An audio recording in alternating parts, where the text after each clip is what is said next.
വലിയൊരു സന്തോഷമാണ്. കാരണം ഇങ്ങനെ മുതിർന്ന ആളുകളൊക്കെ ഇങ്ങനെ കേമന്മാരായിട്ടിരിക്കുന്ന ആളുകളൊക്കെ ഇങ്ങനെ കാണുക പറഞ്ഞാൽ അതന്നെ വലിയ സന്തോഷമാണ്.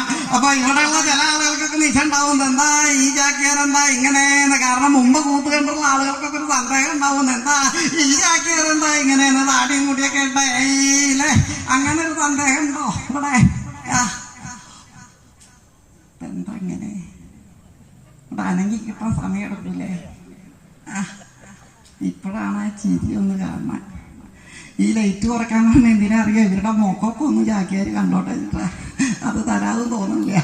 അപ്പൊ എന്തായാലും ഒന്നും നിരീക്കണ്ട, ഇത് ന്യൂ ജനറേഷൻ ചാക്കിയാരാ, അങ്ങനെ വിചാരിച്ചാൽ മതി ഇല്ലേ? ന്യൂ ജനറേഷൻ പറഞ്ഞാൽ അറിയാലോ, ഇരിക്കണു ന്യൂ ജനറേഷൻ.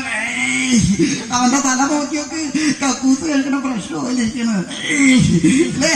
വേറെ ചില വിദ്വാന്മാരുണ്ട് വയക്കൊക്കെ പോലെ തലയുണ്ട നടപ്പ്.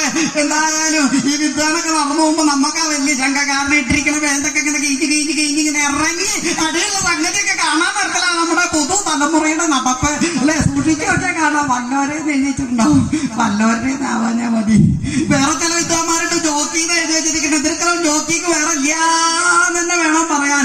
ആ വിദ്വാൻ എങ്ങനെ ചെന്ന് ക്ഷേത്രമുറ്റത്തിൽ ഒന്ന് കുനിഞ്ഞു നിന്നാൽ ഭണ്ഡാരപ്പെട്ടിയെ വിചാരിച്ച അവിടെ ആളുകൾ എന്തെങ്കിലും ഇട്ടിട്ട് പോകും. അതാണ് നമ്മുടെ ഒരു തലമുറയുടെ ഒരു രീതി. എന്താ